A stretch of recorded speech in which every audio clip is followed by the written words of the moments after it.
Selamat siang teman-teman, kembali lagi di channel Ocean View.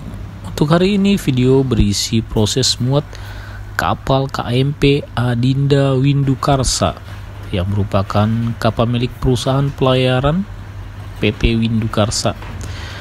Kapal buatan Jepang tahun 2015 ini memiliki panjang 114 meter, lebarnya 22 meter. Untuk hari ini kita bisa lihat muatan seperti biasa, truk-truk dengan muatan berat.